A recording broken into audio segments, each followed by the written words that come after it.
Island life is wild, untamed, and it's our everyday. There's something so deeply satisfying about capturing it all on video, like creating a time capsule that holds the raw, natural beauty of our world. Island time moves slow, but the years slip by pretty fast. It's already February, proof that if you don't stop and take it all in, you'll miss the magic unfolding right in front of you. This was one of those slow-moving but really fast weeks. So many incredible things happened, and yet life felt like it was happening tenfold. Do you know what I mean?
We've been capturing as much footage as we can, and we're slowly but surely, very slowly, identifying the mantas and setting up our own database so we know how many different mantas we have here throughout the year.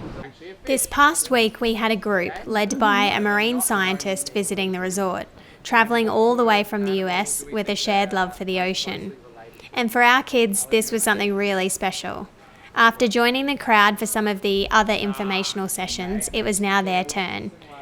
Since the kids do distance education, opportunities like this, standing up in front of a group and sharing what they know on a particular topic, doesn't come around too often. But they absolutely rose to the challenge. And it has its 2 pelvic fins, but the male has 2 additional, what are they called, Arlo? Claspers as part of its genitalia. Watching them speak with confidence about incredible animals, surrounded by people who care so deeply for the ocean, was a moment we won't forget. And later in this video, we sit down with the group leader, Chris, to hear more about his connection to Upi. Plus, we check out something truly incredible, a glass hermit crab shell unlike anything we've ever seen. 1, 2, 3, start a database. Anyone that has 2 and long will be done. You found, mister? You find my wallet. I don't even think I knew where that was. More. Yeah, that's helpful too, but I'd love you to help me with cooking. I've got to make some things ready for the school week. Yeah. Well, that's very thoughtful, Philly. Mommy? Yeah. We just need to Oh, look, he's ready to help you. mix the ball. What are you making, Darwin? Dive torches to go down. Okay, don't mind the noise of the children playing on the floor with all of the kitchen things. Today, I think I'm gonna make some peanut butter cookies, kind of healthy. They do have some sugar in them, but no refined sugar, and high protein because they're made mostly with peanut butter. And Molly sent me a video of this kind of chickpea, crispy oven-baked chickpea thing. Savory snack, I'm gonna try that. And maybe some other type of cupcakes or cookies or something. That's my plan. It's a very rainy Sunday here, and we have real school this week, so we're getting organised, guys. We're making bread, we're doing all the things. I wonder if you can even hear with the rain. It is raining, isn't it, Philly? If you could see the chaos that is going on down here. Whoa.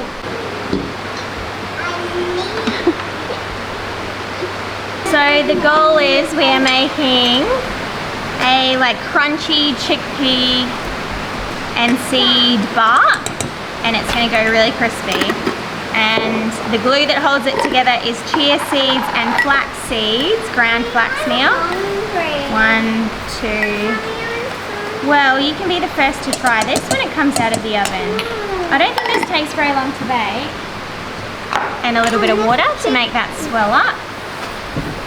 It doesn't actually say how much water, but normally it's 3 to 1 with chia.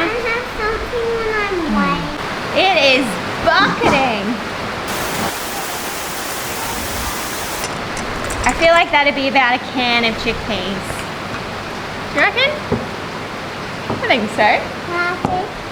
Do you think that's about a can? Chickpeas, and then some pepitas. I should have measured it. 2 tablespoons of pepitas. Let's put some sesame seeds in too.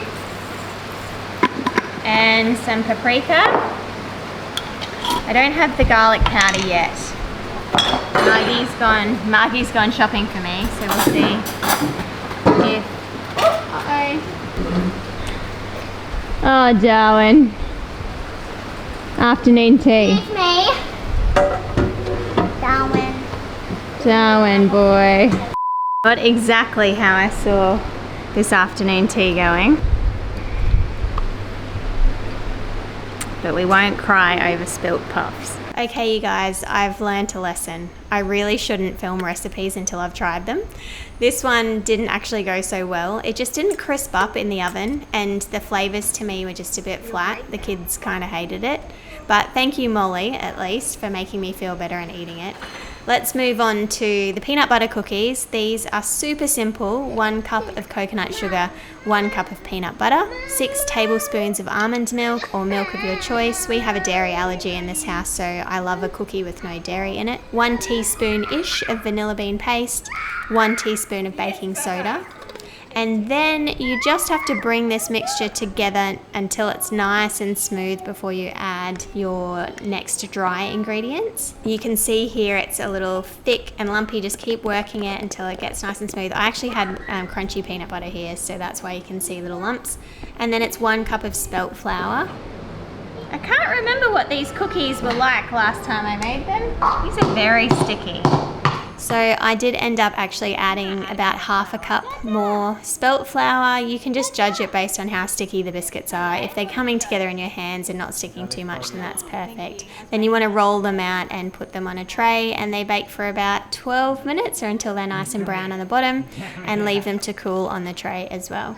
Please honestly let me know if you enjoy me sharing recipes here. I find a lot of people ask me for recipes, so for a while now I've been playing with the idea of making a recipe ebook. So I don't know, I'd love to hear from you if you think this is something that you might use. So it's 9 o'clock and Jill's just gone to bed. She's staying with us at the moment because Grant's ill and we can't all afford to get sick, so she's staying in our spare room. And as she went to bed, a bat creeped in through the door and I've ended up with a bat inside.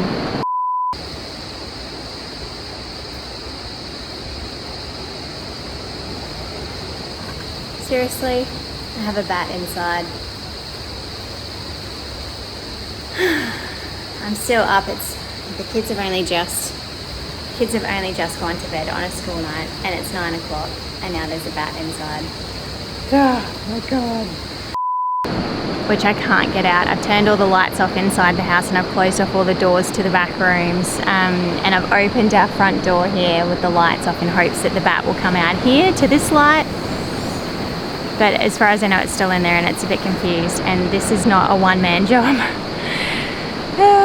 Jace is late because the guests are doing a night dive tonight, so I think he's going to run up and try and help me, and if not, I'm just kind of hoping this bat figures out that it would be better off out here.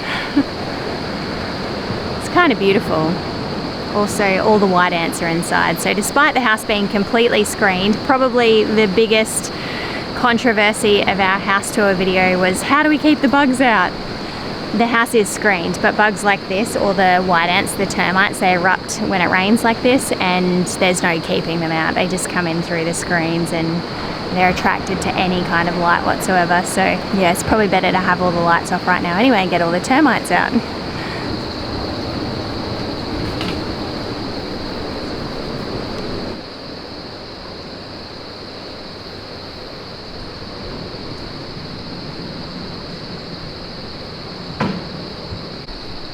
Okay, the bat got itself out with my great technique before Jace got home. Oh my goodness, so you wouldn't believe the shit that's happened tonight. So I'm putting the kids to bed and Arlo came through and had his milk, and then I told him to go brush his teeth. Because it's raining, all of the timber has moved a bit and some of our drawers are a bit skew. So their bathroom drawer was like pushed all the way in, and it wouldn't, like, it's come off the runner in, and it's like it fits perfectly, and we couldn't get anything out. So anyway, luckily his toothbrush was out, Philly's wasn't, so she lied to me that she brushed her teeth. But anyway, Arlo went and got some of our toothpaste.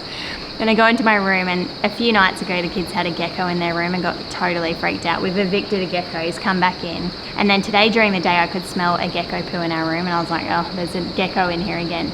Gecko pooped on our bed, on our beautiful linen topper. And then he's still in our room, and do you reckon he would like go into the window that I can close and trap him in there? No, it goes into the window that I can't close because it's jammed. He's still there now? He's somewhere in there. Okay. And then, what else happened? Then the bat. It's been a night. Just a casual bat in the house, no biggie. There's rain bugs everywhere. I've just turned the lights back on because I haven't even finished the dishes. I haven't even had dinner. It's 9:20 and I haven't even eaten dinner. Oh my goodness. And the other thing that happened tonight, Darwin woke up screaming, so upset and unhappy. And I don't know, I think he's probably teething, but he was so mad. He got it.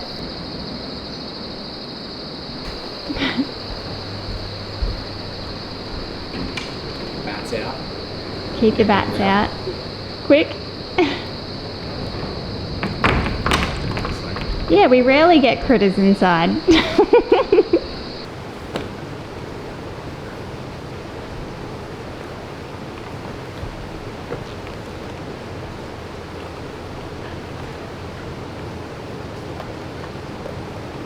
What you doing?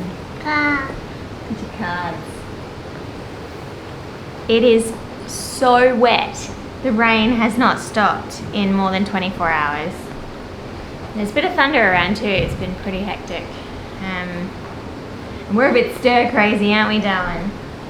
Darwin's also teething, so that's not been super fun.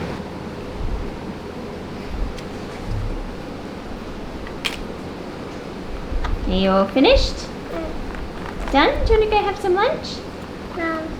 Yum? Do you want to go have something yum? Cards. I've officially reached the age of unstoppable curiosity. Uh-oh. There. Is that toilet water?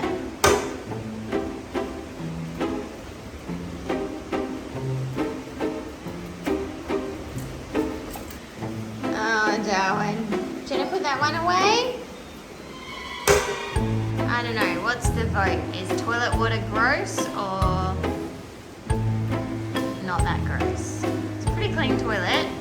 Very. Oh, is it stuck? Oh, if you don't laugh, you'll cry. You're not leaving this room with the toilet brush. Put the toilet brush back. Now, what have you found, mate? My goodness, we're having a day of it, aren't we? Pseudo cream.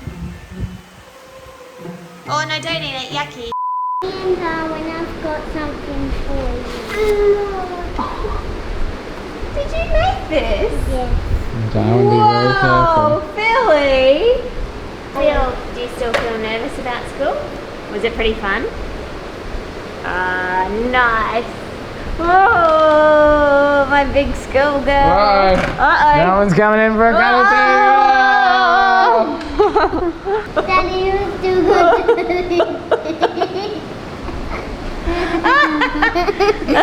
Well, I think that's a pretty great first day, Philly. Even if it's really rainy. Brother. So everyone on YouTube, this is Chris and Candy. And I want you to introduce yourself though. So I'm Chris Paparo, better known as Fish Guy Photos on social media. I'm from Long Island, New York, so pretty much on the other side of the world from where you guys, or where we're sitting now. My day job, I manage a research lab for a university, Stony Brook University, so a marine science lab. So technically I'm a marine scientist, but I like to be, I'm more of a naturalist. So I'm not studying anything in particular, but I like to educate people about the natural world around them, you know, and mostly focus on Long Island, but when I get an opportunity to go somewhere other than Long Island, I like to share that as well. So me and Candy first found out about UPI in 1999. We were college students at Long Island University, and it was a winter session tropical marine bio course where we took that class, and 2 weeks were in Fiji and 2 weeks were here at UPI. And at the time, we didn't know each other. We didn't know each other. We didn't never cross paths in classes and whatnot, and we met on that trip, and now we've been married 22 years. Yeah. Yeah, and we were together a few years prior, so I want to say probably 25 years total. Yeah, and then we came back here 2 years ago as sort of a reunion. Our professor, Steve Tettleback, who used to teach that class, he organized another group, and there was some LIU alum, there was some current Stony Brook faculty and staff members, and yeah, we came back 2 years ago, and it was just as magical. So the goal is to have you come back as often as we can all manage, right? That's the plan. As of now, we should be back next January, so I'm pretty stoked about that. What brings you back to UPI? Why would you come back here? The diversity of wildlife is unlike anything that we would see on the west coast of the US. You know, our tropical would be the Caribbean, Florida Keys, the Bahamas, things like that. And unfortunately, most of those reefs are toast. They're bleached out. Just not as much marine life here. I mean, it's just crazy the amount of fish, invertebrates, whales, sharks, you name it, we've seen here. It's just been awesome. I mean, I was sitting in our bungalow 5 minutes before we came here, and we were watching spotted eagle rays swimming right in front of our bungalow. I mean, just unbelievable, you know. Awesome. So you can find me on Facebook, Instagram, Twitter, TikTok, YouTube, Vimeo. I'm on all the social media at Fish Guy Photos. Yeah. Again, I like to promote local stuff, for me at least. One of the biggest things I like to do is get people excited about their own backyards. You know, too often we're taught to care about everywhere else other than home, and all those places need help too. But I think we just overlook that. And if everyone kind of looked into their own backyard, I think the world would be a better place as far as the environment goes, because we'd all care about our little piece of of our backyard. I love that. Coming to a place like UPI, there's a lot of connections. Even in New York, we have corals, we have sponges, we have sea fans. We get tropical fish, believe it or not. So also, by coming here, even though it's not my backyard, I can show the connections and how everything is just the same no matter where you go. It's just a little bit different animals and different critters, but many of the places are facing the same problems. So what's a standout of your trip this time around? I gotta be honest with you, the thing that stood out the most with this trip, there were two things. One, nautilus. Seeing a live nautilus in the ocean where they came from, just awesome. That was mind-blowing. I mean, everybody in our group was just as ecstatic, and most of them, I would say, probably don't even, some of them, not all, probably didn't realize how rare those are, and were just fascinated by these critters. They're such amazing animals. And then today on our last dive, snorkeling with Risso dolphins. We have them back in New York, but they're extremely rare. I spent a lot of time on the water, and I've never seen a live, healthy Risso dolphin. So to see, I think we had 15 or so of them today, just kind of hanging on the surface. We got to snorkel around them. They went under. It was just And you were the drone pilot. And I got to fly a drone with some Risso dolphins, which again, back home, I'd have to go at least 100 miles offshore, even for a chance of seeing a Risso dolphin. So seeing them here, that, to me, those were the two highlights of this trip. Awesome. I need to break 3,000 pictures. Good morning. Good morning. Our last dive. Last dive. The sun's out. We're ready to go. The sun is shining today. Woohoo! Do you know where we're going? We're going to General Store. Ooh. haven't dived general store in a while. Yeah. And neither, we Nice. haven't done it this trip either, so we're excited. Awesome. Yeah. Good morning, Kate.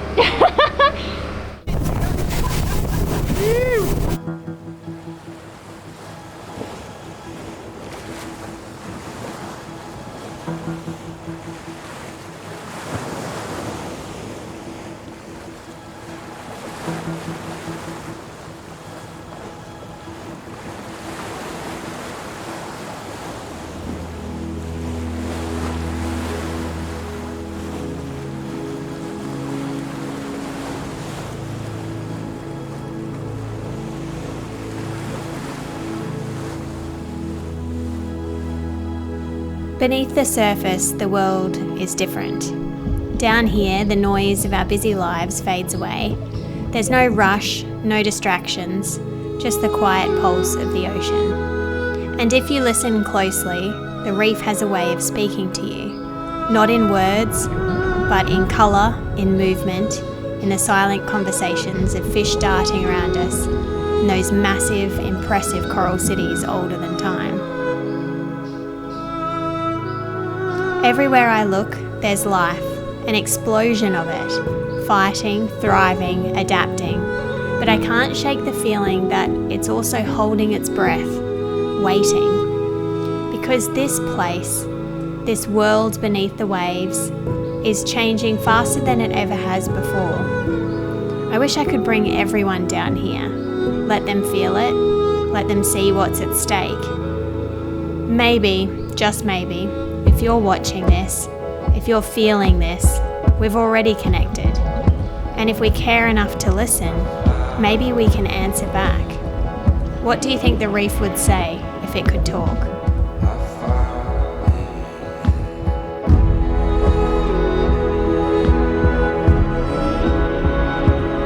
Chris and Candy's group have brought nothing but good vibes. And if there's one thing we've learned out here, it's good vibes bring good wildlife. Lately, it feels like the ocean has been showing off. Nearly every day we've had dolphin encounters. But Risso's dolphins, they're different. Normally shy, normally just beyond reach. But this time, they stayed. We took a chance, slipped into the water, and for a moment, we were in their world. It was fleeting, hard to capture on camera, but the feeling, unreal. Seeing Risso's dolphins this often makes us wonder, are they gathering here to mate or to raise their young?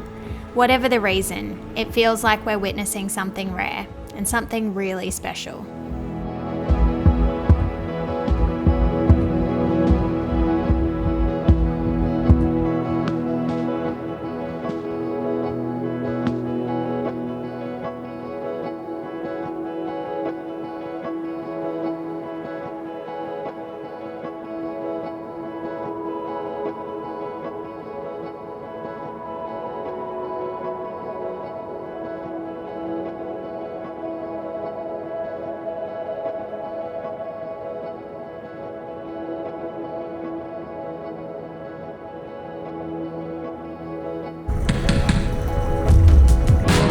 Did you get a shot? Oh, I'm sorry.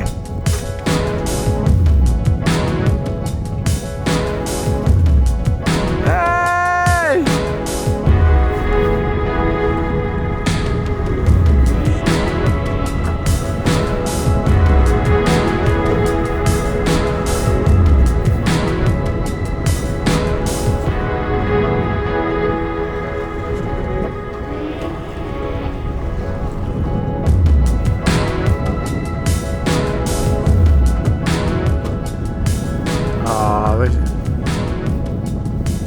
Sure, they just got, look, this white one coming across left to right across the bow.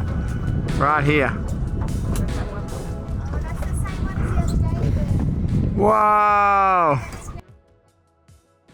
Hello, little man. Hello. Are you one tired little boy? Yeah. Has Nana been taking good care of you? Lucky boy. Whoa! Good save. You okay? So as you know, our son is a crab master, as he calls himself, a crab maniac, Yep. some might say. And so I want to share with our audience the shells that you brought with you, but can you tell us a bit about those? Yeah, so I remember last time I was here, the crab master, he knew every crab on the island, was finding his hermit crabs. I thought that was just awesome. What's a crab bomb? No, crab bomb. Oh no! What's that? Watch out, what? Is the crab man going for mantas? Yeah. Last year I stumbled upon some glass seashells, some hand-blown glass seashells, and I bought them. And my wife thought I was crazy because she's like, it's $75 for a glass seashell? But the educational aspect to them, because with a hermit crab, most people don't realize, don't have their own shell. They use snail shells, but there's that whole little twirly body that goes on the inside that you can't see unless you're lucky enough to get one that's changing shells or happens to be naked because it lost its shell. So when I got these glass shells, I used them for a marine species back home. I put them in a tank and the hermit crab went in, and it was just fascinating to see how the crab's body wraps around the inside. You could see its gills, everything, and it was just so cool. And then I was like, oh, I'm coming back to Upi. And I know the crab master would love these shells. So they're here in Upi, and I think the crab master had some fun with them while we were here this week. For sure. I think that it's the coolest thing ever to see the actual body of it inside the shell, right?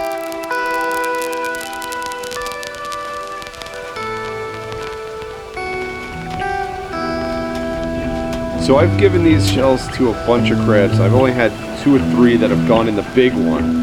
I've never had a crab go in the smaller shell.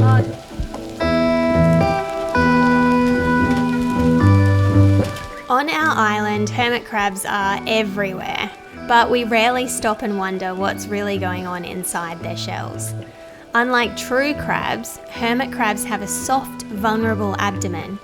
So instead of growing their own armour, they hijack discarded shells for protection. And if they outgrow one, well, they just trade up, sometimes even negotiating with other crabs in a bizarre shell-swapping ritual. Coconut hermit crabs, like the ones we see here, are the largest land-dwelling arthropods on the planet.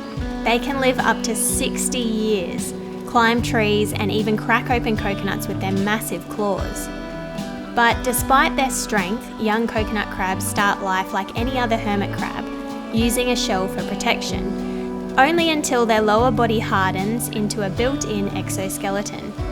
So what happens when we give one of these crabs a hand-blown glass shell? For the first time, we can see exactly how it tucks its delicate body inside, its tail and gripping legs, to anchor itself in place. Those rear appendages lock in like a seatbelt, keeping the crab safe from predators and environmental dangers.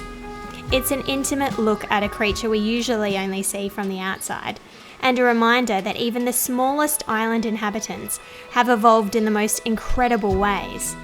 Now that you've seen the inside of a hermit crab's world, let me know in the comments, would you have ever expected it to look like this?